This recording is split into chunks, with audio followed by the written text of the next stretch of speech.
The following is a production of DallasCowboys.com and the Dallas Cowboys Football Club. How about them Cowboys? Yeah! Go Cowboys! This is Girls Talk, Boys Talk, presented by Invisalign, trusted by over 500 NFL players for their winning smiles. And broadcasting live from Dallas Cowboys World Headquarters at the Star. Now, your host, Nicole Hutchison. All right, what's up, Cowboys Nation? It's a late evening. It's all right. We're still here at 5 o'clock. Girls Talk, Boys Talk, presented by Invisalign. Nicole Hutchison here, Aisha Morrison, Bonnie Jill Laughlin, and Jazz Monet. I ain't been hitting it the same. I'm sorry. Nah, it's Today it sounded doing good. a great job. It ain't been hitting. It's kind of late in the day. I feel like that was sarcasm. But you know what? No, it's true. You're doing a great job. I'm dead. All right, it's glad to be back with y'all, ladies. How y'all doing?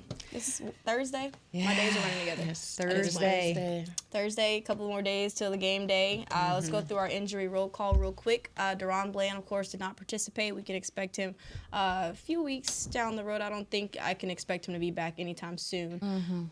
Another one, Micah Parsons, limited. That's a good sign. Of course, Mike McCarthy saying on Saturdays are the big days to determine whether players will play or not. Eric Kendricks, limited. CeeDee Lamb, limited. Hopefully that is nothing to be concerned about. It's still with the AC joint from week 9. And that's about it. The big things to know. Oh no, Zach Martin did not participate as well. Big concern there. But when you talk about the concerns, what's your biggest one? Questions? What y'all got? I mean, CeeDee Lamb being limited is not surprising, considering that Thursdays are their most difficult practice day. My biggest concern is, he says he wants to play. One thing that we don't want to happen is assuming that injury can get worse. We don't want it to get worse. We don't want it to get to a point where he's either compensating and that leads to another injury, or that it turns into something that maybe requires surgery. So other than that, playing with an AC joint sprain, depending on how bad it is, it's a lot about managing pain. So I would hate for him to go through that. But last time I heard any sound from him, I think it sounds like he still wants to play. Yeah, that's so. CD, yeah. I mean, hopefully he can still be effective and he can manage that and nothing bad comes of it. He wouldn't be the first player to try to play with that. Yeah. Real fast, because you are like our expertise when it comes to like fitness and things like that. Do you know how long it takes to kind of rehab from an AC joint, or? It depends. Okay. Like a lot of sprains, it has grades, and I haven't gotten a clear answer on what his grade is. So basically, the AC joint, there's a few different ligaments in the joint. It's not a joint like an elbow. It's a joint that basically connects your clavicle to your scapula, right? And so a lot of times a grade 1 means that there's like this one ligament that's by itself, and sometimes that one is like partially torn, and it's not as much pain, and you can bounce back from it. Relatively easily. And then like grade 2 means that one is torn, and then there's another set of ligaments that are usually like partially torn. So either partial, or they're micro tears, or they're stretched or something.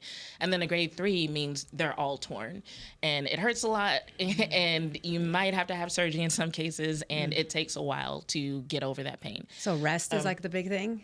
That's what the average person goes with. It's rest, and time is usually what it is, because it can affect your range of motion, but it's really usually pain is the biggest thing. That when they try to move, there's pain, and so even if they can move, it's difficult to do it. So sometimes it affects like reaction time. The way he falls would definitely have to change. If you notice, CD would tend to fall in that shoulder, which a lot of players would prefer to do that as opposed to putting their hand down in the ground, because that could affect your wrist. That's the biggest risk with that. Is like you plant your hand in the ground and then your wrist gets hurt, or maybe your elbow gets hyperextended, right? So a lot of players will bring their limbs in and fall in their shoulder. But now he's going to want to find a different way to fall so that he doesn't exacerbate that injury or deal with more pain. And then the same way he got tested when he was in the end zone where someone brushed up against his shoulder, that might happen, whether intentionally or on accident. So there's just a lot of concerns there. The Eagles. Intentionally on accident. Yeah, you said these are things that are part of football. Yeah, yes, exactly. I mean, because even when he was healthy, we would see guys pulling at his arms, trying to knock the ball out. So there are a lot of legal ways to test that shoulder. It doesn't even necessarily have to be dirty in the sense of being illegal. But yeah, it's that I don't know what he's going to do to manage the pain. I just hope he's able to deal with that if he does decide to still play. I know he wants to play, but I just don't. I don't want you to be forcing it when you're having this type of season, trying to force to play. And then out the whole season. And then then some, you know? And my thought was with Cooper Rush going in anyway, Yeah. Cooper Rush has more chemistry with some of those guys down lower in the depth chart anyway. Absolutely. So if there was a time for you to take a break, Here it is. Your starting QB is out, your boy Dak is out, it sounds like. So this could be a time for you to take a break and let some of the younger guys get some shine anyway. And he might think of it in the total opposite. That he has to step up. Is that he has to Because step Dak's up, out, but then also too, we're not sure yet, but there's a possibility you could be getting you might be getting Micah back, or there's a possibility of that. I'm sure that's gonna ignite some type of excitement from the defensive side of the ball. But when you talk about how defenders can handle him, Philly is mostly a zone defense. Do they press him? Like, do they come out and make him get off of a jam? Do they make him get off the line of scrimmage? I feel like we've seen that Yeah. from other defenses, right? Where even if they start off not pressing him, at some point they're like, all right, we got to put like 3 dudes on this man. And in fairness, love me some CD to pieces, but that is something that he struggles with, is that initial getting, like the footwork and all that is great. But there are times he gets jammed at the line of scrimmage, and I would like for him to be more physical there. If he can't counterpunch, that is definitely something to be looking at in this game with this young Philly secondary that's playing good football right now. Yeah, those corners. Because they do especially. play cover 6. So it's not outside the realm of possibility that you might get someone pressed up against the line of scrimmage, like waiting for him. So All right, we're going to get to that in a few seconds. But, all right, concerns. Anyone else have any concerns about the injury report? Anybody? just Zach Martin Zach's- not participating. and Kendricks too. This is all of it. Oh, Yeah. Kendricks wasn't in there either? Yeah, he was Did in I there miss too. that? Limited. Dang. So all of it. Mine was Zach Martin as well. think- But you have TJ Bass, who has obviously played the guard position. You saw him play left guard, filling in for Tyler Smith when he moved out to left tackle earlier this season. And, I mean, I feel like they wanted TJ Bass to obviously be Zach Martin's future replacement.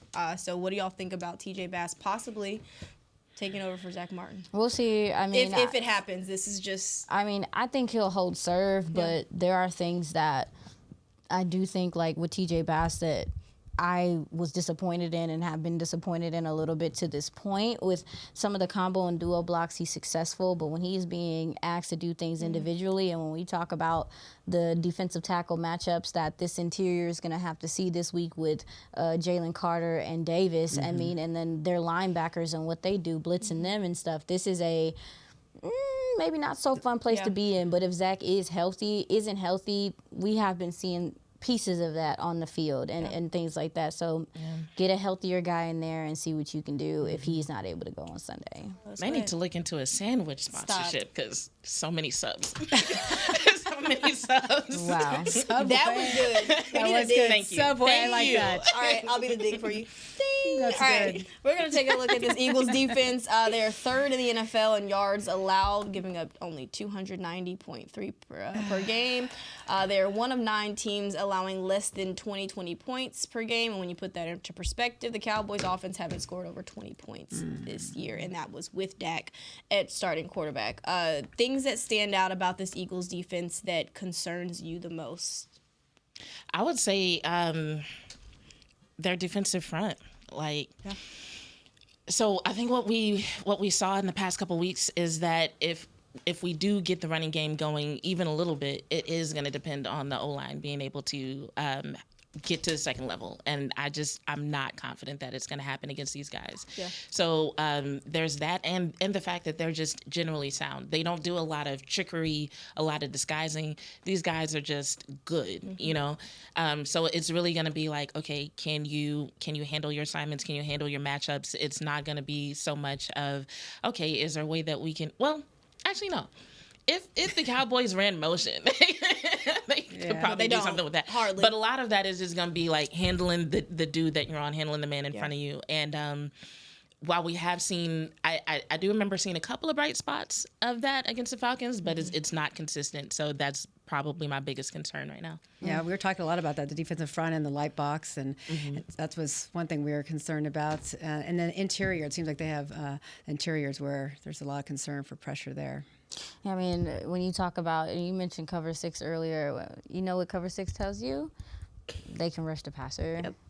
It tells you that they trust their ability to be able to get home, and those guys in the DT. And when you talk about like Fangio coming in and his experience and what he does for defenses, it can't be stated.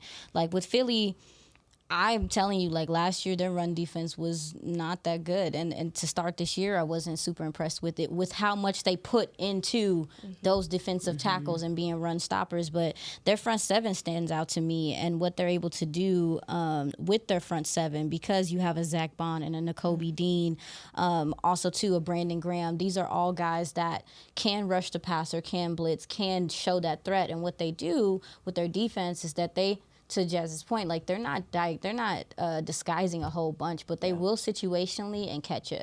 And the way that it works is that you brought up, Jazz, like those two DTs in the middle are so stressing that if you're not going to double team them, I mean, good night. Especially Jordan. You have to literally put resources there to protect the interior. Do you have enough resources to put there? That's the question. I don't know if you have enough resources to put there right now. I mean, the Zach Martin thing is huge. We can be honest with the fact that he has not looked himself. So that's that, or whatever the case may be. But still, his intellect and just how he plays the game would have been helpful in this game. Zach Bond and Nakobe Dean, to me, becoming one of the best tandems, one of the better linebacker tandems in the NFL at this point. They fly around. They cover a lot of ground very quickly. And they're covering receivers. Yes, absolutely. Yes. Yeah, And are they you concerned about those they- corners with Quignon and also, how do you say his last name? Dejean? Oh, Cooper Cooper DeJean. DeJean. Cooper thank you. DeJean was actually one of Yeah, my favorite draft grades. I like him. Yeah, the usage of him and his ranginess. I know a lot of people didn't know if he was going to be a safety or not. I mean, we can go down the depth chart of their they've really talent and upgraded talk from about last it. year. They have a good mix of young guys with a few older guys, and I think that is working to their favor with the communication and some of the things they do in the back end. This is just a well-coached defense right now, and there's not a lot to say about it. Like And everything seems to be clicking right now. they're gonna come up I tough think and stop they the do run. have enough people to double team more often than we saw the Jags do. I think it just depends on what they decide to run. The offensive line is definitely going to need some tight end help. Yeah. They're definitely going to need some pass protection for Cooper Rush. And I don't know if we're talking about this part yet, but, Cooper Rush showed that, he can make those short passes work. And so that might be something that they end up relying on.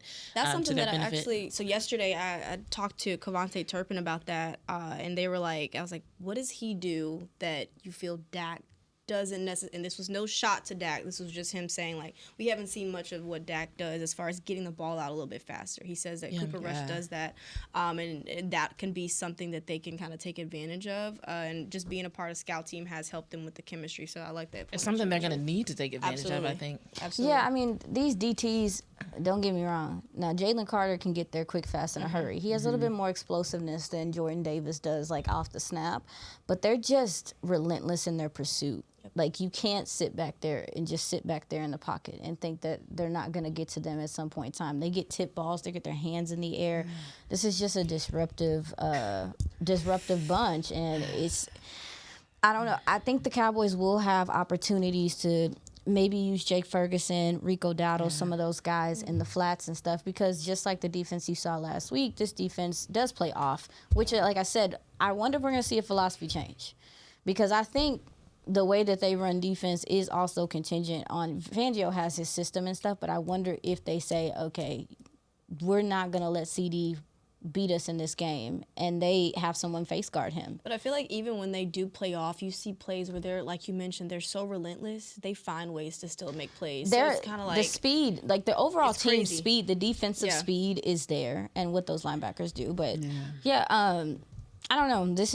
It's weird talking about Philly in such a nice way. It makes me throw up between my teeth. when you talk about the Cowboys, they need to score points. This is no field goal type of game, point blank period.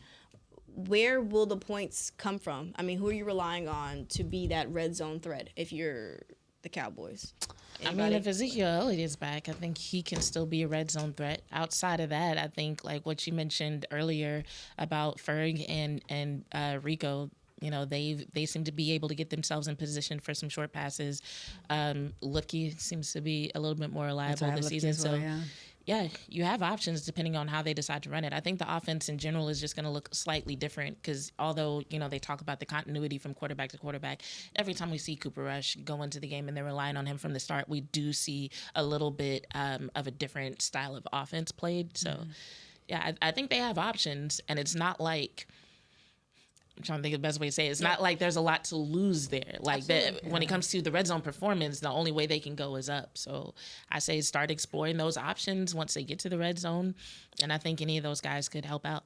What you got? One thing I wish, though, is that Cooper was a little more mobile, because seeing what Dak could do when he ran for 22 yards and then when it's another 18, that gave me a little bit of hope, seeing that what he could do. But we know that Cooper normally does not run out of the pocket too much. So that does concern me, because that was something I looked at as an offensive plus when I was looking at the last game. Yeah, he's not exactly a stick figure either. I was about to say last week, I think we are seeing... But not as Yeah, this is a year for him. This is an important year for him. Maybe it'll change, hopefully. Yeah, I do think I've seen him this last couple times I've seen him play. I've seen him be a little bit more fearless, with the ball in his hands and taking some risk and doing those things. But if you're asking where the points are going to come from and who I would attack on this defense, it's Darius Slay. No Slay. No shade, Big Dog. No shade, Big Dog. Oh, was that the question? Who would attack? She's taking the angle of where would you where would you find points at? I think Darius Slay, with respect, has lost a bit of a step. He has dealt with some injuries in this last couple of years, and he's holding down that start, and he got a lot of young corners behind him that's waiting to take this spot. Let me just say, but I think you find matchups there, and also too, Cooper DeJean, still young, still working through. I think they have him running at the nickel, which is surprising. I thought he had nickel ability, but I wasn't watching him. This has been an outside corner for most of his collegiate career, to a point to where people thought he could play safety because he's that rangy. So I do think that maybe you can find some favorable matchups size-wise, even so, maybe with a Jake Ferguson and stuff. But this is Kenyon Mitchell versus Jalen Tolbert. They about to rumble. Do you think Jalen's ready for it? Y'all. Kenyon has a lot of attitude. When I say that, I mean coming from Toledo, coming from a school that people don't taught as a football school like that. In the last few years or whatever. But this is a player. This is a guy that's going to put his hands on you and can take the ball away. So with Cooper Rush, the accuracy and the time that he's taken this week is going to be important for them too, because this defense is looking to take the ball away and to assert themselves. So I'm just, like I said, I'm kind of sick. Can't forget Nolan Smith Jr. as well off the edge. He's going to give Terrence Steele some. It's gonna be an interesting battle between them, but this defense is just well coached. So I know we had a chance to talk about Cooper Rush earlier this week on the show, but for you ladies, what's y'all's confidence level in Cooper so far? I'll start with you, Bonnie Jo. I mean, his last start's 5-1, right? I mean, I know it's different now, obviously, with a different team. The defense not being able to help him out at all. I do like what I saw from the end of last game. He was able to do some things. He kind of keeps it pretty simple, but he's fundamentally sound. I like that, but I think he can target Ferguson, get the running game going. I have confidence that he'll do better than I think we're all expecting. Do y'all think that Flournoy or Jalen Brooks is gonna emerge? Which one? Because you brought up a really good point that Cooper is more connected with some of those receivers. That's what we've seen happen when Cooper Rush gets in the game. He's the one who made everybody feel like Noah Brown was, this great receiver, which can't knock Noah Brown. He had that, amazing catch with the Commanders earlier this season. Some of our old receivers are just killing it this season. Oh, my God. But, I do definitely expect that to happen. I have a lot of faith in Cooper Rush. Honestly, I feel like he's going to deal with the same struggles that Dak Prescott had to deal with, in the sense that, kind of like you mentioned, he doesn't have that defense anymore that's getting a lot of sacks and takeaways, so he doesn't have that to rely on. The offensive line is still going to be an issue for him, and whether or not they're cohesive. And he's still going to need that run game to produce in order for him to be successful. So as far as him and his decision-making, his decisiveness, I think I have a lot of confidence in that. And I feel like like, even with him building chemistry with not only the receiving targets, but even the short passes that we saw him get to Rico Dowdle got them a few good yards. Yeah. And just like watching what Rico did last week, it's like, you actually might get a lot more out of him with like tosses in the backfield and short passes than trying to hand the ball off. And Cooper's like, I can do that all day. But I think a lot of it is going to come down to his protection and what situations he ends up in. I think if they have a lot of penalties again and he's in like some Pre-snap third and long penalties, situations, it's going to look ugly. kill him. But if they can stay consistent, extend these drives, he can manage that offense. I think he'll be fine. Does Kellen Moore concern you guys at all? Just that he knows Cooper so well? I just something I. You talking about in general? Yeah. Not really. I don't expect Vic Fangio to like really go to Kellen Moore for advice. Yeah. Probably not. I'm just curious. Anything? All right, ladies, we're going to take our first break. You're watching Girls Talk, Boys Talk, presented by Invisalign. We'll be right back. It's the official men's skincare brand of the Dallas Cowboys, Jack Black. And right now, Cowboys fans can get 15% off their $75 order. Plus, because every deal needs a playmaker, your order will include a free 5-piece skincare set and free shipping. The Jack Black Playmaker is 4 of Jack's favorites and a full-sized intense therapy lip balm. Make a play for the Playmaker at getjackblack.com/Cowboys with the code CowboysVIP. That's getjackblack.com/Cowboys with the code CowboysVIP. We know that juicy, cheesy, grilled to perfection burger sounds amazing, but it does sound like something is missing. Pepsi, baby! The yin to this burger's yang. Burgers and Pepsi go together like burgers and Pepsi. This perfect blending of flavors makes every bite of lettuce, every sesame seed on the bun, and every sip of that crisp, refreshing, ice-cold cola a journey to Foodtopia. Burgers, better with Pepsi. That's what I like. At Jigsaw Dating, we obviously want the Cowboys to bring that 6th ring home. But to be honest, we're more focused on finding the person who will put a ring on your finger. That's why we created a dating app that reveals your face through meaningful conversation, so you can date deeper. Because it's personality that matters the most, not looks. Join Jigsaw Dating today, dating partner of the Dallas Cowboys.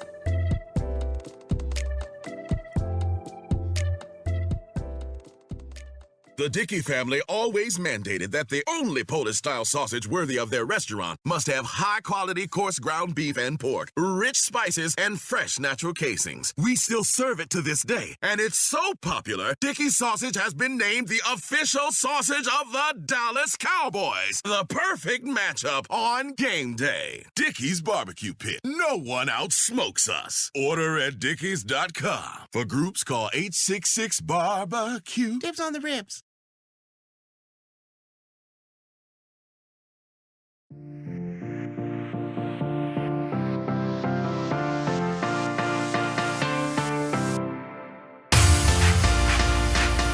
All right, Pro Shops support military members, veterans, and their families with the 2024 Salute to Service collection. From camo patterned hoodies and hats to gear proudly showing off the Dallas Cowboys star alongside the stars and stripes, this collection is more than just football. Visit a Dallas Cowboys Pro Shop near you or log on to shop.dallascowboys.com, a Fanatics experience, and join our mission. DallasCowboys.com got everything. We got shows, we got ads, we got all that. Go ahead, Ty. Sorry, ladies. My bad. All right.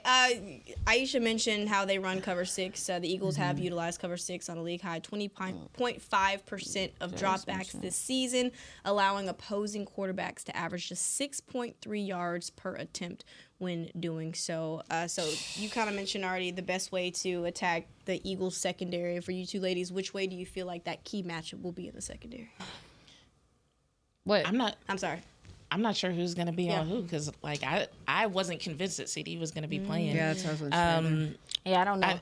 I think what you mentioned earlier about Jalen Tolbert and Quinion Mitchell is an interesting scenario to at least discuss, just because they might think that they don't have to do as much in terms of watching CD, or I know Mike McCarthy said that his snap count is going to be as typical, but we'll see how long to the game that lasts. But have we actually seen Jalen Tolbert have to really rumble with somebody like that? Because I feel like mentally, like if you were to ask him, he would say yeah, and he would give you some cool quote about why he's ready, and but like I don't know if we've actually seen him have to do it. Well, he about to have too. How you think that's gonna go? How do I think it's gonna go? Yeah. I mean, wait, you did say how you thought it was I gonna think go. That's right. Jalen Tolbert is a competitor, but I do think the way that Quinyon. It's fine. What time is it? Mr. Mitchell. Quinyon Mitchell, how he gets up into you at the line of scrimmage. Like, this is something that this wide receiver core in general has had trouble with this year, is getting off of the line of scrimmage, dealing with the hand fighting, fighting through contact, creating separation. This secondary, like when you watch them, you talk about, like, I know in basketball terms they talk about length. Yeah. They cover every piece of the field. And that is why with this cover 6, like, they are seeing success in this way, because and it's hard. This is one of the harder defenses to go against. People been talking about it ad nauseum, the too high shell and what that feels like and how difficult it is to beat it right now, and teams are having trouble with it. I'm not sure the Cowboys have the weapons to break it. In a sense, like, because even when they're not in cover 6, like they have linebackers that can run sideline to sideline. So when you to break a cover 6 or anything that involves a cover 2 type thing, you got to split it, or you got to go over the top of it, or you got to make them come down to you. They don't have to send extra guys to come down and help with the run game because they have faith.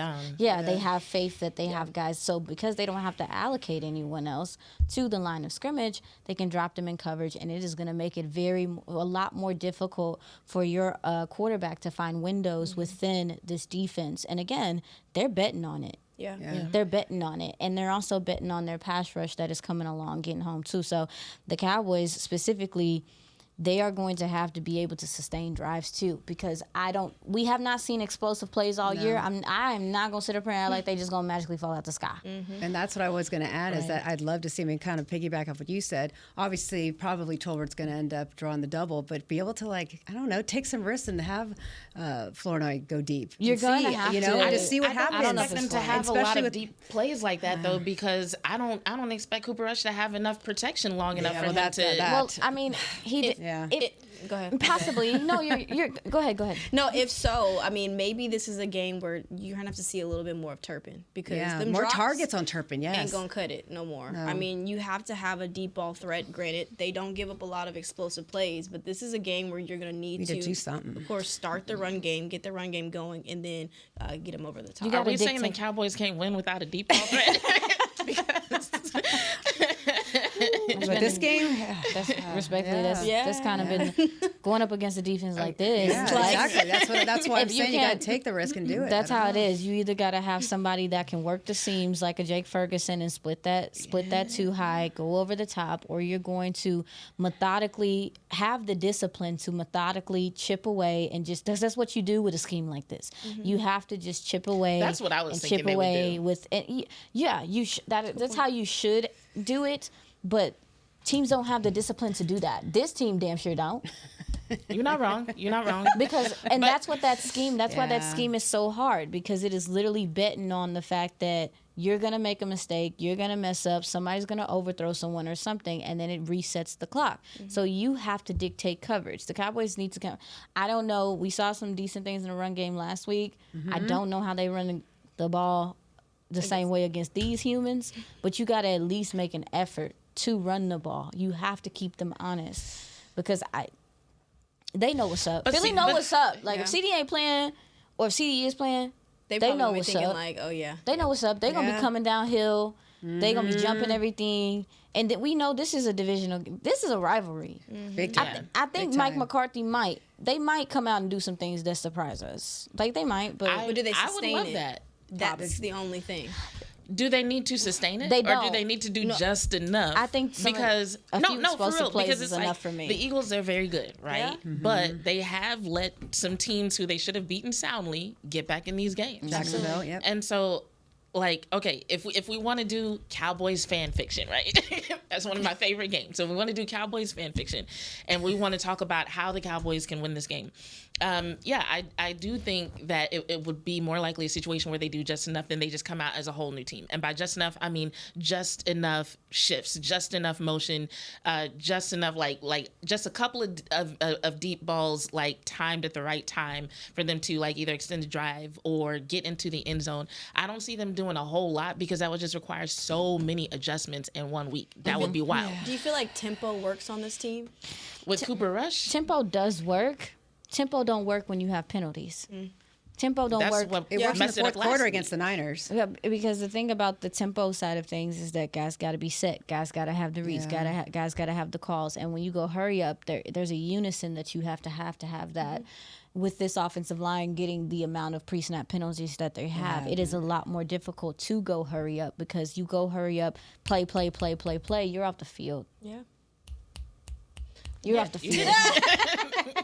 It's fine. We got it. We got what you're doing. That's a check, sister. I'm crying. All right, if no CeeDee Lamb, nothing has been confirmed, who do you need? We've talked about Jalen Tolbert. Who else do you need to step up? Ain't that baby playing this week? And didn't he practice today? Jonathan Mingo, he did.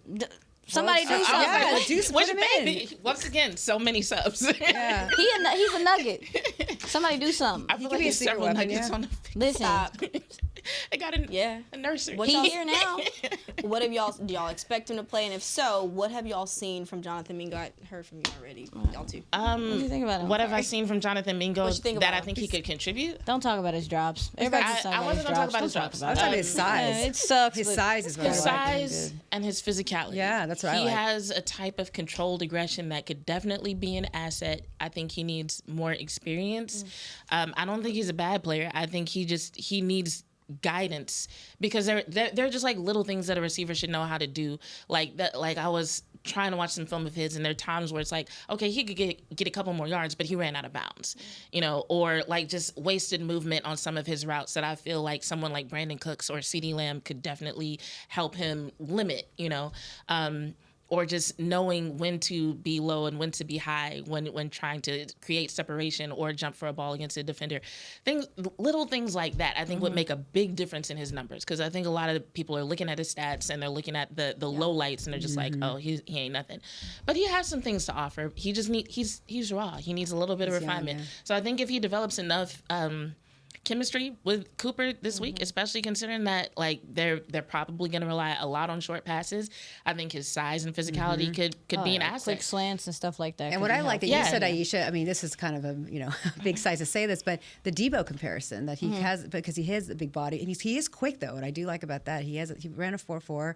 He likes being in the slot. I think mostly on the left side, but I mean, we could see something from him. I agree. I agree with you that he does need some confidence instilled in him. I think when you see some of the things that were going on in Carolina and some of the things he was struggling with, granted, y'all seen what's going on with Carolina. Well, yeah, but also too, like, there are things that these guys do need development with. These guys do need refinement with, and coaching and guidance. And so you mentioned like him getting high in his pads sometimes and jumping in the ball for the air, not setting his feet, fighting through contact, which is something he did well in college. And that's why I say this is a confidence thing. This is he needs to be in a better situation where he feels like he has a fresh start. He seems like he can't get separation at all. But this in college, is a big he did. human, y'all. This is a big human. And he also too, he made a lot of money. Not literal money, but he made a lot of money on special teams. He's strong. He can definitely move some people out the way. I definitely want to see how well he blocks on the outside, how he can even contribute to the run game as well. We talk about this run game up next. We're going to be talking about this run game and how crucial it is against the Eagles on Sunday. We'll be back more with Girls Talk, Boys Talk, presented by Invisalign up next.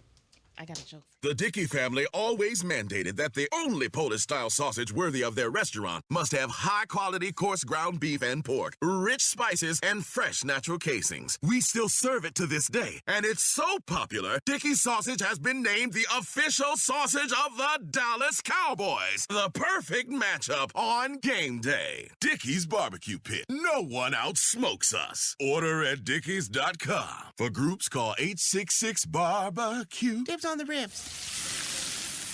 We know that juicy, cheesy, grilled to perfection burger sounds amazing, but it does sound like something is missing. Pepsi, baby. The yin to this burger's yang. Burgers and Pepsi go together like burgers and Pepsi. This perfect blending of flavors makes every bite of lettuce, every sesame seed on the bun, and every sip of that crisp, refreshing, ice-cold cola a journey to Foodtopia. Burgers, better with Pepsi. That's what I like. At Jigsaw Dating, we obviously want the Cowboys to bring that sixth ring home. But to be honest, we're more focused on finding the person who will put a ring on your finger.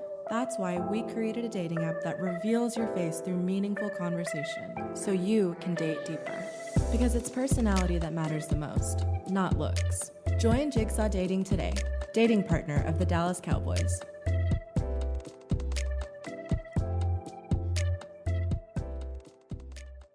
It's the official men's skincare brand of the Dallas Cowboys, Jack Black. And right now, Cowboys fans can get 15% off their $75 order. Plus, because every deal needs a playmaker, your order will include a free 5-piece skincare set and free shipping. The Jack Black Playmaker is 4 of Jack's favorites and a full-sized intense therapy lip balm. Make a play for the Playmaker at getjackblack.com/Cowboys with the code CowboysVIP. That's getjackblack.com/Cowboys with the code CowboysVIP.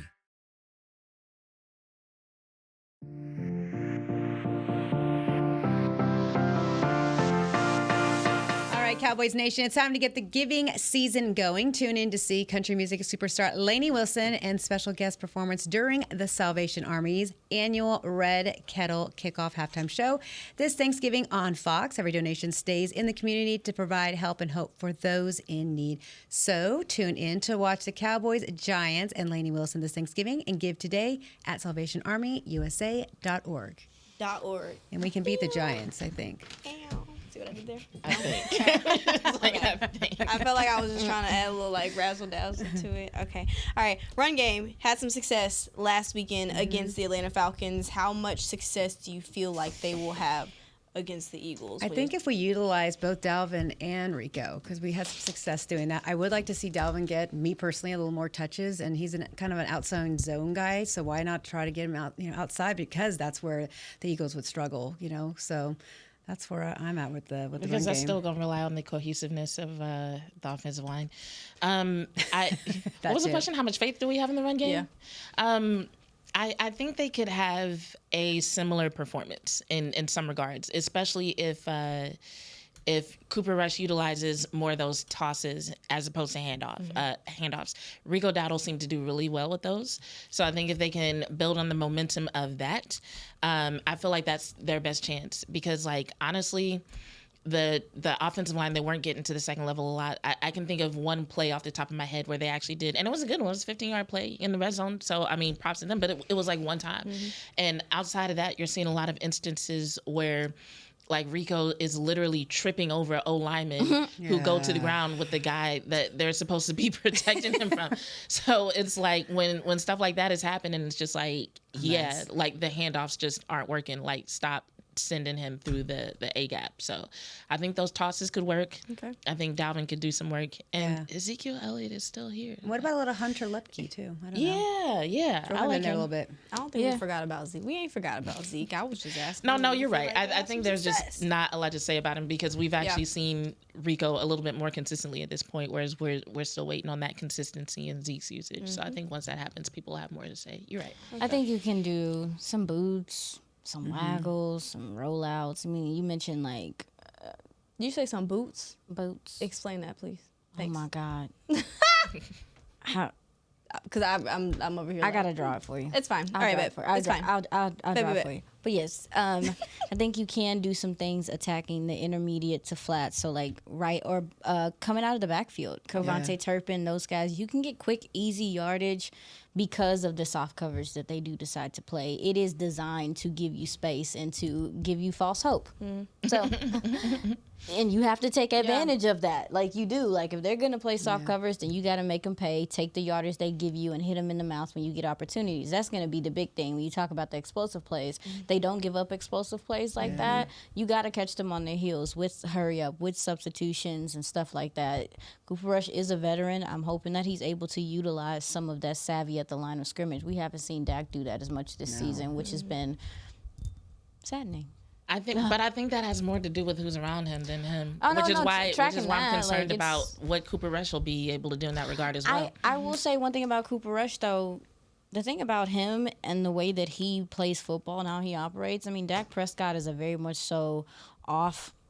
He'll do a lot of things off schedule, he'll change and do things. the thing about, you asked earlier, like, do you have faith in Cooper Rush? I have faith in the idea that he is going to follow the game plan. Yeah, that's what I was saying. Yeah. That's it. Keep it simple. Okay. That's honestly it. And sometimes in some game, and that will win you some games. You are going to need your talent to be talent and be extravagant in some of these other games. But in some games, you can just play, like, going against a defense like this and the way they work. Yeah, the boring, just trot down the field type vibe is what could help you win this game. So I'm not totally like opposed to it, but as Jazz has been saying, this is all contingent on the offensive line and what you get from them. So that's just kind of how I feel. I mean, they got some huge humans on this defensive line. I'm a scream. He improvised a little bit last week, though. I seen him, like, he slipped a little bit and, like, using his footwork, sidestepping and stuff. I was just like, okay, Cooper. You mentioned the way that he's by the book. That's something that Brian Schottenheimer actually mentioned, too, is that he's so smart, but he's smart with the application of what he does on the field. So that's actually something good to know. This offensive line, who going to have the biggest challenge? Cooper Beebe. I was about to say Cooper That Beebe. poor baby. Just because he's going to be expected to help against Jordan Davis, I believe. And we haven't seen anybody like really have success against Jordan Davis one-on-one, at least not from the film I've watched. Tyler Smith, Jalen Carter, Jordan Davis, however they decide to rotate them, move them, that Cooper Beebe and Tyler Smith are going to have to hold it.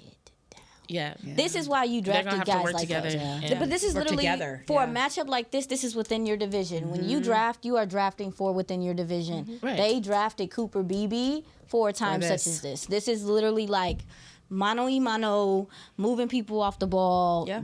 I can't wait to see the wrestling. I can't wait to see the wrestling. It's going to tell us a lot about Cooper Beebe, that's for sure. I can't wait to see it. I can't wait. We saw Cooper Beebe in college and how nasty he could be. Yep. These people nasty too. Yeah. I can't wait. It's going to be a battle. It might suck for us, but I'm still going to enjoy. It's not a battle then. Yeah, I think that's what's stopping me from being as excited as you are. Like, I'm ecstatic. I'm anticipating it for sure, but I'm just like, I don't like Philly. It drags me through the mud that they are better right now. However, they're better. Who on the offensive line do you feel like has an advantage against this Eagles defensive line? I ain't say nobody did. I'm just asking if there's anyone that has an advantage. I can't think of anybody who actually has an advantage. I don't think you do because I don't think that you do as of right now. No. They definitely have the advantage. That's what they drafted for. If they have success on Sunday, it's going to be hard fought. They're going to have to earn it. We're going to need to see several people on the O-line step up in various ways. You know. You mentioned Hunter Lipke. I thought that was a good point. Yeah. He is probably going to have to be an extra human. So, I just hit him in the ribs. Go upfield. Yeah. Pop him on the side. Go upfield. He is. He's gonna have to. He's gonna have to. He's gonna have to be an extra enforcer. He's gonna have to help out. He can do it. Y'all laugh. Oh yeah, I'm violent when it comes to the game. I'm crying. All right, last question. Who? I'm excited. What you got? Oh no! Now I'm gonna just go with Tyler. Tyler Guyton. What are you gonna say? We ain't talking. No, it's fine. We're gonna go with Tyler Guyton. Tyler Guyton. Do y'all feel like this is a game for him that he could take the next step? He's got a neck strain injury, right? So isn't that something? He's playing. I think he's playing. Yeah. He was a neck strain from last week, but he's been practicing. Based on what I think that next step is, which is him getting his helmet across and not letting so many people take advantage of his right side, I think he could. I don't expect him to be perfect. I don't expect him to completely transform just simply because of time. It will have only been a week since the last game. But I do think we could see him step up in those areas. And even if he's not perfect, if he shows a noticeable difference, it could definitely help out the offense. So yes, technically. Okay. Who do we play next week? Texans. So I mean, Texas, a Monday night game. Because I don't know about this game, him making a big leap. Maybe some flashes here or there, but I wouldn't say it's a big leap. Yeah. But I mean, the Philly edges aren't like Nolan Smith is a player, super athletic, a lot of burst off the line. I think that however they decide to, that's going to be, if they do switch sides with Nolan, which they do sometimes, it will be a matchup that will give us some insight on his play. But I did last week. I thought that Tyler Guyton showed some improvement in certain areas, specifically just setting and being firm in his set, dropping his ass, dropping his ass, and being like, "You're not about to just move me around." Like I liked the assertiveness from him last week. He's gonna have to have some of this week. But like I said, that interior is what sets up anything that they do in that front seven. They ain't got nothing else to do with nobody else. Yeah, their edge isn't exactly the strongest part of their defense. Still good, but just not as good as their interior. Not what worries me when I think about their defense. Score predictions, go. I was gonna say first, but I was like, you know what, that's fine. Have we not learned our lesson about predictions this That's year? what I'm saying. Like she just, I don't know. it ain't even And I hate Friday. saying But they. Let them do it then. I'm gonna do mine tomorrow. I gotta think about it. Okay, y'all too. Shoot. She got to go for it. 52-7 Cowboys. What? Cowboys. You've been hanging out with. I don't like making predictions, so I just say some outrageous stuff No. that nobody will believe. No. You. A real one. Dang. What you got? What you got? Quit playing. Funny. 30-13 I'm writing these down this time. 30-13. You said 30-13 Eagles. Well, Saquon's on a roll. I don't know. And We didn't even talk about him. We talked about him yesterday. Yeah. We didn't even talk about. Y'all talked about him yesterday. All right, go. What you got? 28-21. oh, you got it Cowboys. closer. Cowboys. Oh, there we go. Okay. Now. I'm gonna do mine tomorrow. I'm doing The mine tomorrow, optimism that in your spirit, I felt it across. Anytime I predict, I always predict in favor of the Cowboys. All right. On that note, Cowboys, hopefully y'all pull it out. We will see on Sunday at 3:25 p.m. But we got another show tomorrow at 3 p.m. See y'all tomorrow. This has been a production of DallasCowboys.com and the Dallas Cowboys Football Club. How about this, Cowboys? Yeah!